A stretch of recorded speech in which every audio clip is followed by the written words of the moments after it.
Я красивая, самодостаточная, спортивная, интеллектуально развитая, духовно развитая, мудрая. Соблюдаю свои традиции, чту это все.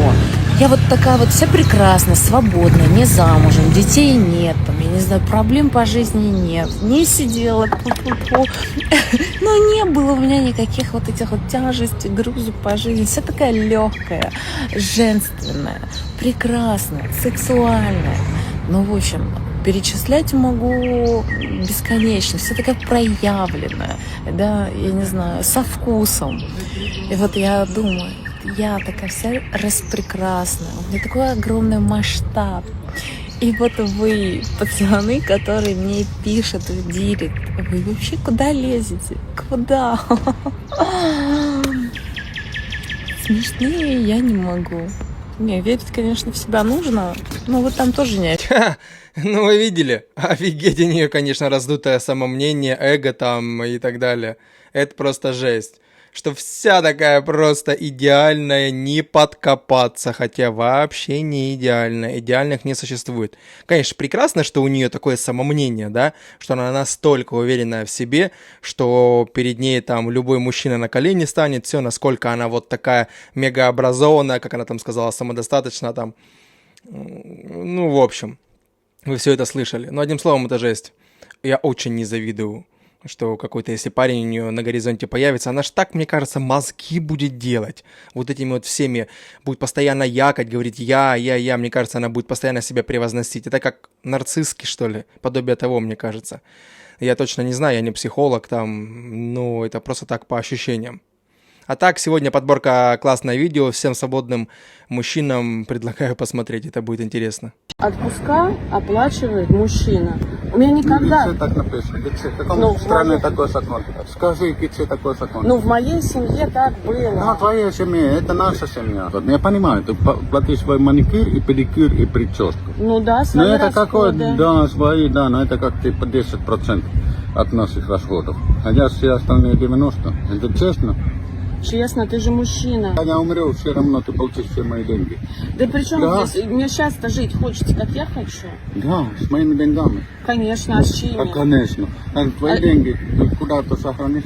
Нет, я свои деньги не против тратить, но базовые вещи ты оплачиваешь. Хорошо, ты не против платить не своими деньгами, свои личные. А вот это семейные ты не участвуешь. Я считаю, что это неправильно. Люся, ну об этом надо было говорить, когда мы женились, а не сейчас. Ты столько лет терпела, а сейчас решил об этом поговорить. Понимаешь, условия не менялись. Ну хорошо, мне надо было бы тогда выбрать скандинавская баба, чтобы она платила пополам. Так и выбрал бы. Люся, мои деньги, это мои деньги, Да, а да, твои так. деньги, это наши.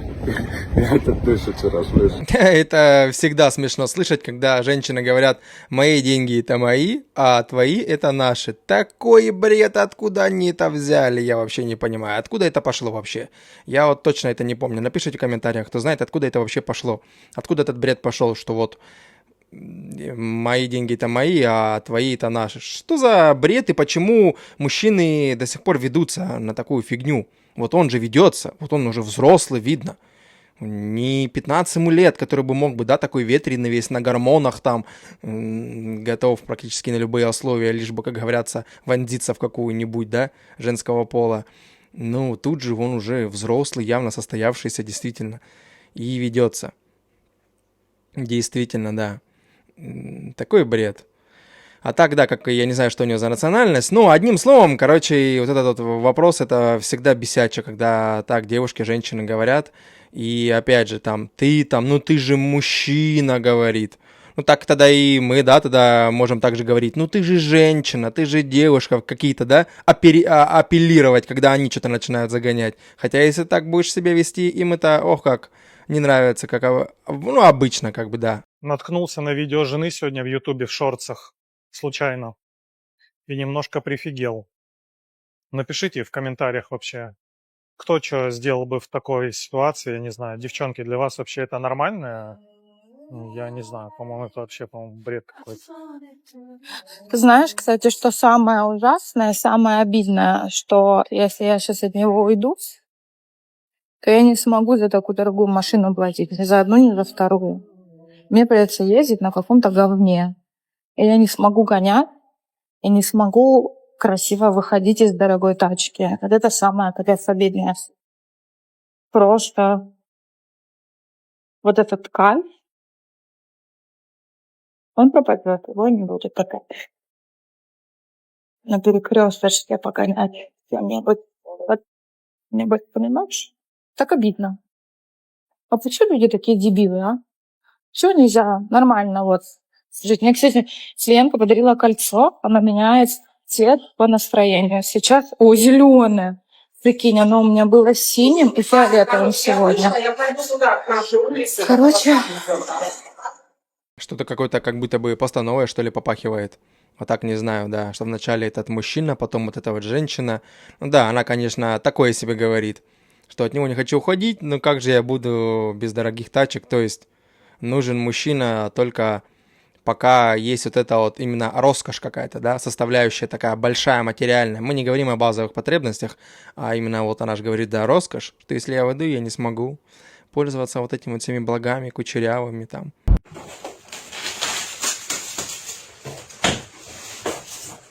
Иди сюда!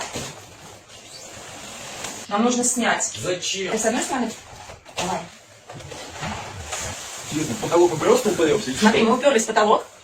Надо его теперь наклонить. Давай, наклоняй его немножко. Да не сы наклоняй, будешь мать. Давай, толкай на меня. Почему папу не дождь? Наклони его на меня! Мне тяжело. Стой! Опусти эту фигню, отпусти. Приподнять надо. Слушай дальше. Вот, а теперь наклоняй его на меня. Точка только. Смотри, что я убедишь, что я могу держать. Нет, не раздай. Надо как-то его наклонить и снять кнопку. Сломаю, да? Ты его наклонишь, я подниму. Я не могу. Ты его мне сломаешь. А ну отстань, у меня дерьмо. Мы дождемся папу, папа все знает, как делать. Ох уж эти женщины, которые не могут дождаться мужа и все сделать нормально. А так я не понял, что там, холодильник, что ли, они пытались распаковать, что это за фигня такая. Но так это неудивительно, есть такие вот нетерпеливые, которые вот и сына уже позвала, мозги ему делает. Ну, как правило, любят женщины мозги делать всем, включая детей. Есть такое. Может быть, не все 100%, я всех не знаю в мире, но, по крайней мере, те, которые мне попадались, из-за которых я в окружении слышал. 5000 дай, пожалуйста. У меня 2000 на карте. Переводом сделаешь? Ты ставь туда. А я моя почему я и сердце, так моя научила? Она каждый день говорит, каждый день говорит, папа, деньги дай на карту. Она говорит, эни узуну ширина длина, одинаково. Замуж ушла бы от нас. Какой замуж?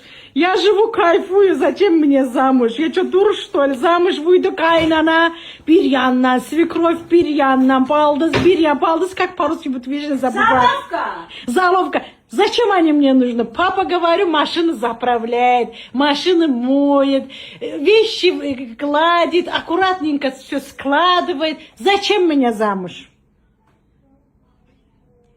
Я там. Не переживай, я там. Я знаю, папочка, ты мое сердце. Ирам, салам алейкум. Чай нам?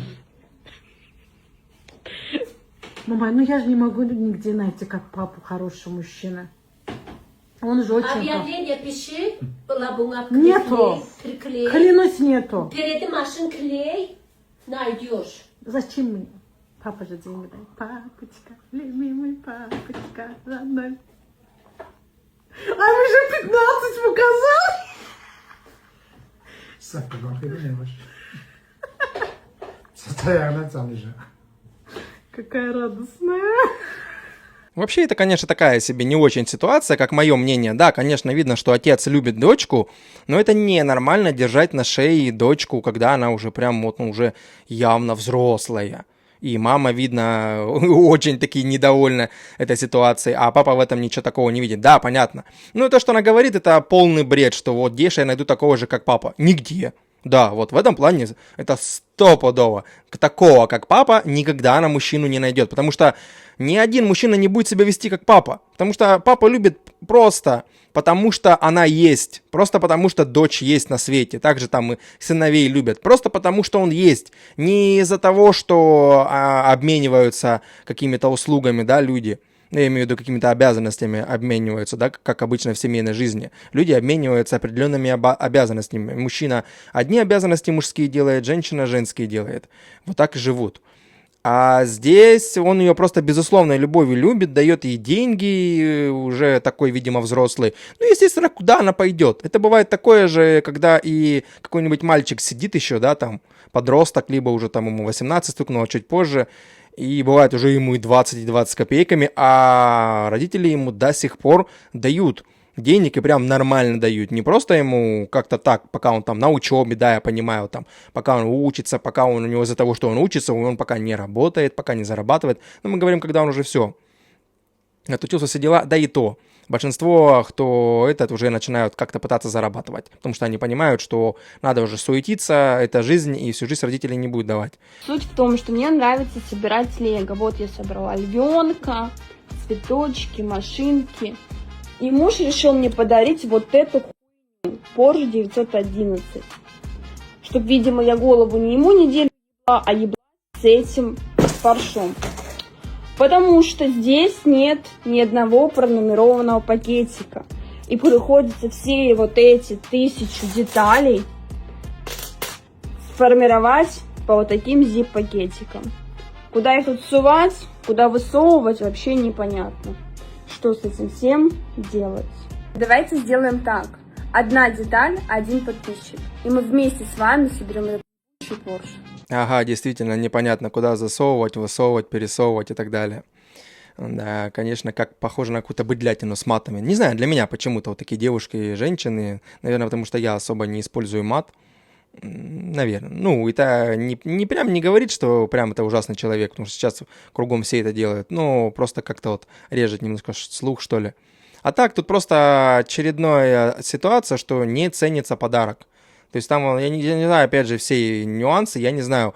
Но ощущение, что вот вообще она не ценит то, что для нее сделали. Она хотела, да, там, лего, он вот это вот подарил, да, поблагодари ты за это, он тебе подарит все, что ты хочешь, если ты будешь просто благодарна. Это ж прям, как говорят, бич современных отношений, неблагодарная жена. Девушка там просто, если сначала, то потом уже жена становится, да, такое.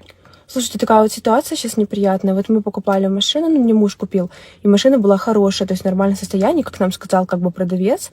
Вот мы, получается, купили эту машину, и ничего не предвещало беды. И я сегодня вот хотела поехать, получается, и я, села в машину для этого и стала ехать. Но она не поехала, машина, то есть я ее заводила, нажимала там на газ, на тормоз, машина не заводилась. Ну, она, точнее, заводилась там чуть-чуть, и все, а ехать я никуда не хотела. И я вот позвонила мужу, муж там, получается, с работы отпросился, чтобы починить мою машину, помочь мне. Вот, и оказалось, что у машины как бы уже не стало бензина. То есть, представляете, машина относительно недавно куплена, а уже начались как бы такие проблемы. Вот, конечно, неприятная ситуация. Все проблемы, конечно, решаемы, но я вам на будущее выдаю совет. Тщательно проверяйте свои автомобили перед покупкой. Это просто жесть. Что тут еще скажешь? И вы же представьте, что живет же с ней какой-то, да, мужчина какой-то, и ему норм. И она же даже не понимает, в чем проблема. То есть для нее норм. Это офигеть. Напишите в комментариях, вообще вам встречались такие по жизни? Мне нет. Мне, наверное, как говорят, слава богу, не встречались такие женского пола, чтобы вот прям настолько не понимать, что когда нет бензина, это норма. Это не неисправность в машине. Ищу мужа для подруги. Ксюша, 27 годиков, не замужем, без детей, замужем не была. Опа! Ну хорошо, скажите же, да? Красотка просто. Психолог. Любит умных, прекрасных мужчин. Кукуха, как у тебя, здорова? С переменным успехом. Ну, кукуха в процессе, если что, психолог, она как бы там себе подшаманит. А, Ксюша, скажи, пожалуйста, что ты хочешь от мужика вообще? Ну, понятное дело, чтобы он-то был красивый, хороший, чтобы с ним можно было классно поговорить, провести время. Но вот прям что для тебя самое важное? Сейчас мне важно, чтобы мы могли вместе путешествовать и желательно даже переехать в другую страну жить. Вы слышали? Мне кажется, это прям заявка на успех и на ваш рост. Внутренний, внешний. И как же это классно куда-то переехать. Да еще и с такой... Аба! Красавицей! Все, пока. Ну, тут тоже без смеха не посмотришь. Тут просто уже, как они любят говорить, red flag, тут уже red flag, то, что психолог. Только она сказала то, что психолог, все. Это отменяет все остальное. Ну и, честно сказать, ну для меня она не красавица, но это просто на мой вкус. Опять же, я не сужу прям сильно по внешности. Ну так, да, они обе нормальные в целом, но я больше смотрю, какой человек. То есть, да, понятно, мне надо, чтобы и внешне как-то симпатизировал, да, человек по фигуре, по внешности, но я больше смотрю на вот так вот потом уже какой человек. Ну, после того. Ну, мы все так, я думаю, чего уже, это капитальная очевидность, по-моему. Все смотрят сначала на внешность, потом уже какой человек. А так, конечно, да, круто, конечно, они загибают. Сразу, чтобы и путешествовал он со мной, и переехал в страну. Ну, нифига себе. Это тогда, да, там детей никаких обязательно. Ну, потому что, как ты, с детьми ты не попутешествуешь, должны быть оба одиночки. Да, я знаю, существуют такие пары. Ну, такое себе. Одним словом, видео. Ну и ведь найдет же. Я уверен, что после этого там написали, ну, в личку пачка каких-нибудь.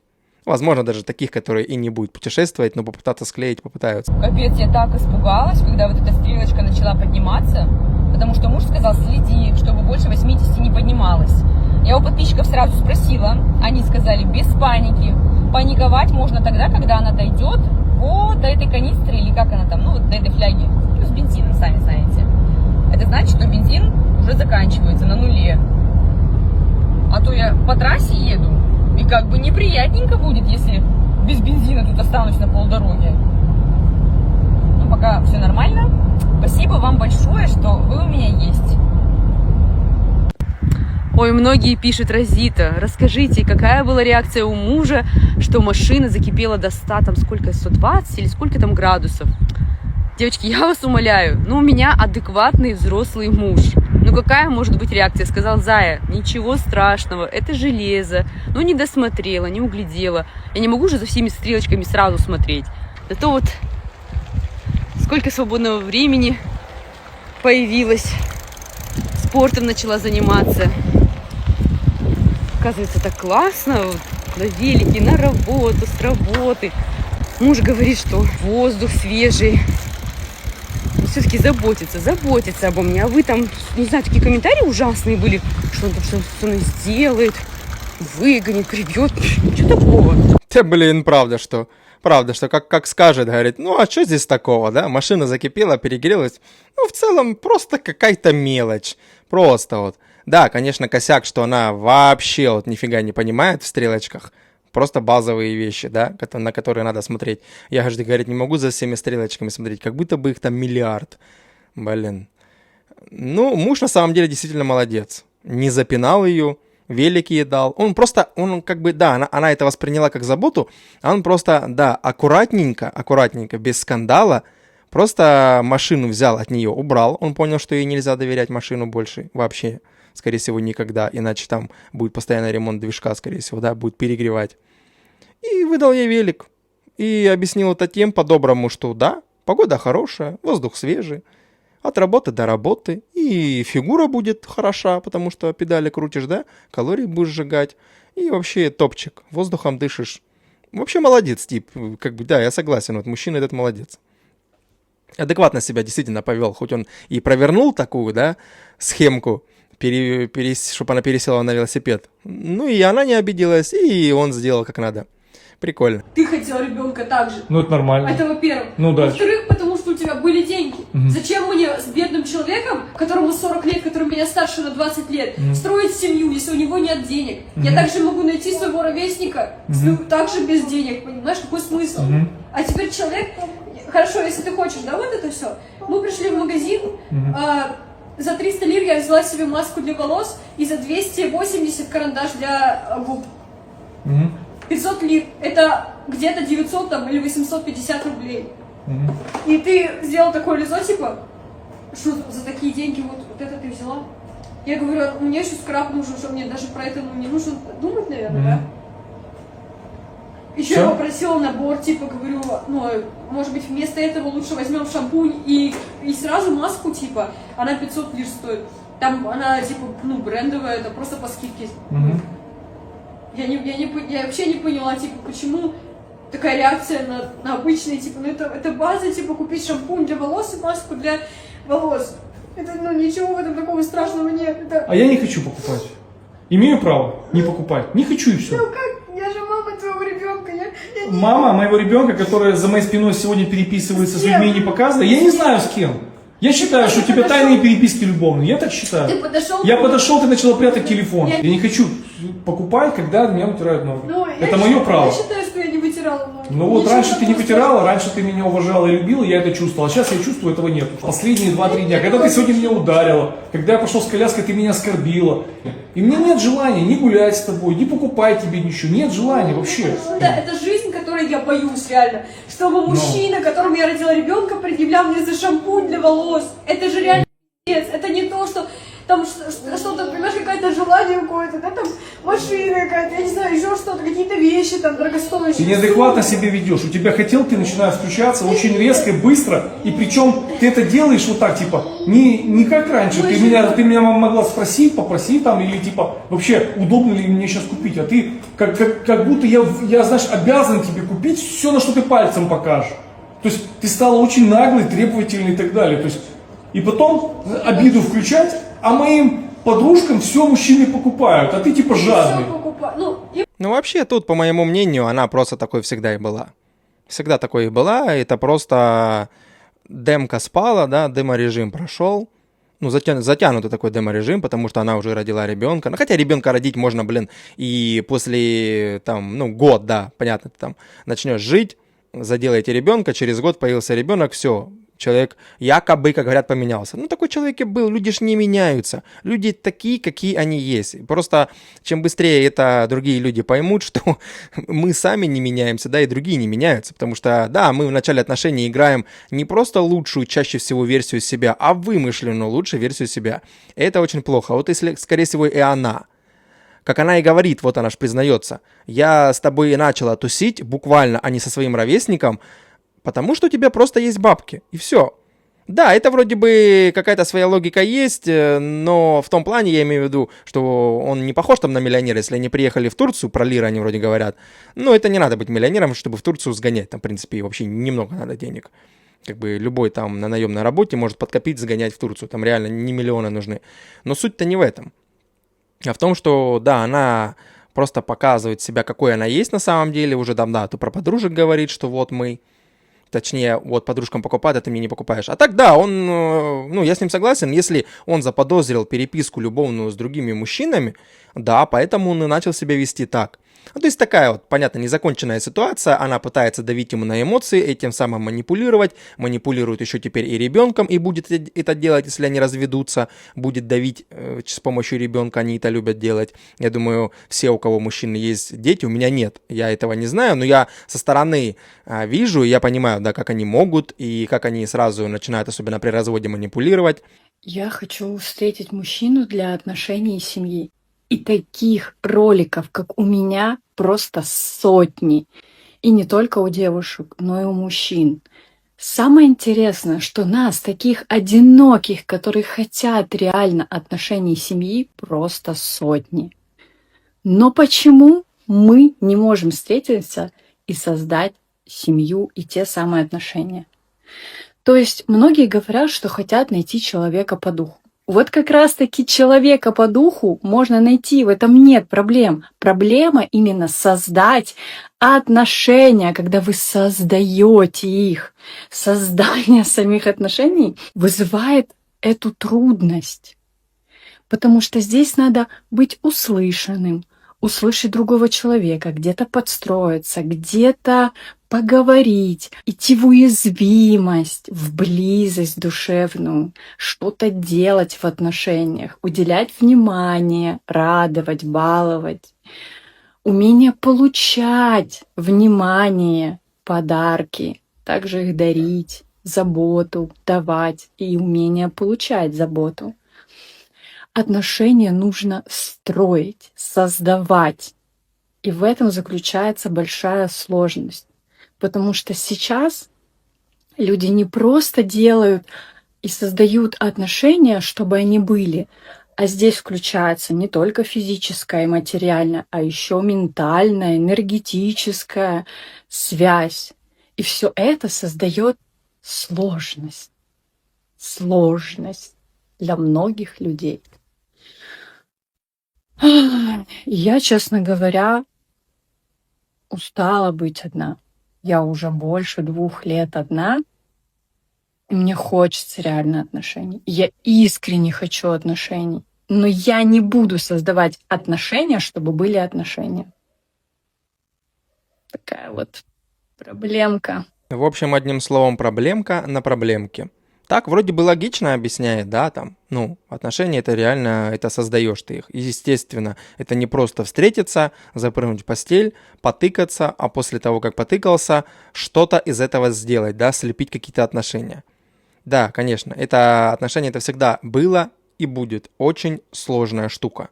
Ну, которая вообще, эта работа, ну, как для моего понимания, да, как примерно она и говорит, наверное, это работа двоих. То есть оба адекватные 2 человека собираются и понимают, чего они оба хотят. Строить, да, действительно, где-то ты подстроишься, где-то ты, да, ты отдаешь любовь, ты получаешь, принимаешь, даришь. Ну, да, ну, то есть, примерно, как она говорит, то есть, такие, да, но это сложно, действительно. Ну, вот поэтому и 2 года одна. Опять же, мы не знаем, как она эти 2 года там, активно ли она кого-то ищет, нет. Ну, в общем, такое вот. 100% признаки, чтобы понять, что парень гей. Если у него бывает плохое настроение, нормальные мужики вообще такое слово плохое настроение знать не должны. Плохое настроение, апатия, депрессия, это, девочки, только сюда. Если он не может починить машину или если что-то сломалось дома. Нулевой тестостерон, гейский флер, ничего приятного. Если он пользуется банковскими карточками, а не носит с собой котлету налички. Потому что нормальный мужик, скорее всего, мутит какой-нибудь полулегальный бизнес, а вот мальчик-зайчик 100% будет пользоваться своей карточкой Тинькофф с какой-нибудь еще наклеечкой, знаете. Если он фотографируется, любые фотографии под запретом, только если он фоткается с семьей, но эти фотографии никуда не выставляет, или если его заставила его девушка. А если он очень охотно фотографируется и просит себя сфотографировать, это просто вообще пиздец. Тут думать даже нечего, это 100% гей. Если у него есть шампунь, бальзам для волос, гель для лица и целый набор тюбиков, вместо геля для жопы и лица 10 в одном. Пишите в комментариях, сколько пунктов у вас сошлось, а остальные пункты уже у меня в профиле. Это просто вот так вот, можно чисто поугарать. Ну, такой бред написала. Ладно, может быть, если 50 тюбиков больше, чем у женщины, у девушки, у мужчины будет, может быть, это чуть-чуть ненормально. И то, ну, человек любит ухаживать за собой, окей. Это еще не 100% значит, что какая-то нетрадиционная ориентация. Но вот эти пункты, что она назвала, такой бред. Если у него депрессия, если нет настроения, или что она там сказала, такой бред. Похоже на прикол на самом деле. Как будто бы она вот в прикол сняла, чтобы люди там разосрались в комментариях, засрали ее, сделали ей актив, тем самым повысился охват, перешли еще в ее профиль там, скорее всего, это в инсте или где, и там сделали активность, кто-то и подпишется. Такое ощущение. Ну так, блин, каждый адекватно понимает, что это бредовые пункты. Вы чем руководствуетесь, когда пытаетесь с нами познакомиться? Я сейчас стояла в пробке, и со мной пытался познакомиться и заигрывать мужчина на Hyundai. И у меня сразу же возник вопрос, а мужчины, которые ездят на машинах классом ниже, чем женщины, которые вам нравятся, да, вот, к примеру, я езжу на Range Rover, вы чем руководствуетесь, когда пытаетесь с нами познакомиться? Вы как-то хотите нас удивить, устроить там, я не знаю, нам танцы с бубнами, либо показать какие-то сверхспособности? К мужчинам на Range Rover вопросов нет. Также нет вопросов мужчинам на BMW, Мерседесах, на Лексусах и на Lamborghini. Вот этот вот в конце смех вообще какой-то прям мерзкий был для меня прям. А так вообще неприятная особа, конечно, с такими вот. Да, понятно, каждый ищет свое, вот и... Но если человек на Hyundai, это не значит, что он плохой, и все, у него уровень херовый. Я знаю некоторых людей, которые катаются вообще на пятнашке, да, но при этом у него там 2 магазина нехилых автозапчастей. И он просто катается на пятнашке просто потому, что он строит там какую-то 2-этажную домину. И ему нахрен не нужна пока машина. Она просто прям в хорошем состоянии, эта пятнашка, он там не на ржавой прям ездил на тот момент, сейчас не знаю. А так он владелец 2, я думаю, там, ну, выручка довольно-таки приличная, и при желании такой же Range Rover и вообще, в общем, купить бы мог. Ну нафиг оно надо, вот эти понты. Просто кто-то хочет что-то купить, чтобы понтоваться, хотя адекватные даже на это не обращают внимания. Мне вообще абсолютно похер, кто на чем катается, кто где живет, куда ездит. Я только думаю о себе. Зачем мне какой-то вот этот лишний шум? Я только на свои достижения смотрю, вообще в целом, как я хочу жить и так далее. А вот этот лишний шум, ну а так, конечно, особо такая себе. Еще в конце говорит этот смешок, как будто бы так высмеивает людей на Hyundai. Хотя, опять же, говорю, Hyundai и рознь. Есть такое, что Я не знаю всех моделей, но возможно, что и на уровне ренджа будет, а то и подороже, не знаю, они же там тоже разные есть по классам. Ред флаги в девушках. Если девушка не готовит. Ред флаг. Ред флаг. Если девушка не убирается. Ред флаг. Если девушка не моет посуду. Ред флаг. Если девушка сама за себя не платит. Ред флаг. Если девушка не платит за тебя еще. Ред флаг. Ред флаг. Если девушка не просыпается в 7 утра, чтобы приготовить завтрак. Ред флаг. Если девушка не просыпается в 6 утра, чтобы проснуться в 7 утра и приготовить завтрак. Ред флаг. Вы что, совсем охуели? Материться. Ред флаг. Ред флаг. Если девушка влезает в разговор и перебивает мужчин. Ред флаг. Ред флаг. Девушка посмотрела на любого парня вообще на этой земле. Ред флаг. А еще что? Видели сразу реакцию ее, да? После того, как они устроили, как некоторые делают точно так же, только женского пола, на уже про мужчин, да? Вот так вот про ред флаги. Есть же таких пачка видосов, а они сделали вот. И сразу какая реакция, да? Что вы там охренели матом сразу. Не нравится, вообще не нравится. Да, показали просто обратную буквально сторону. А так, да, весело получилось. На этом сегодня все. Подписывайтесь на канал, жмите колокольчик, делитесь своим мнением в комментариях. Всем пока.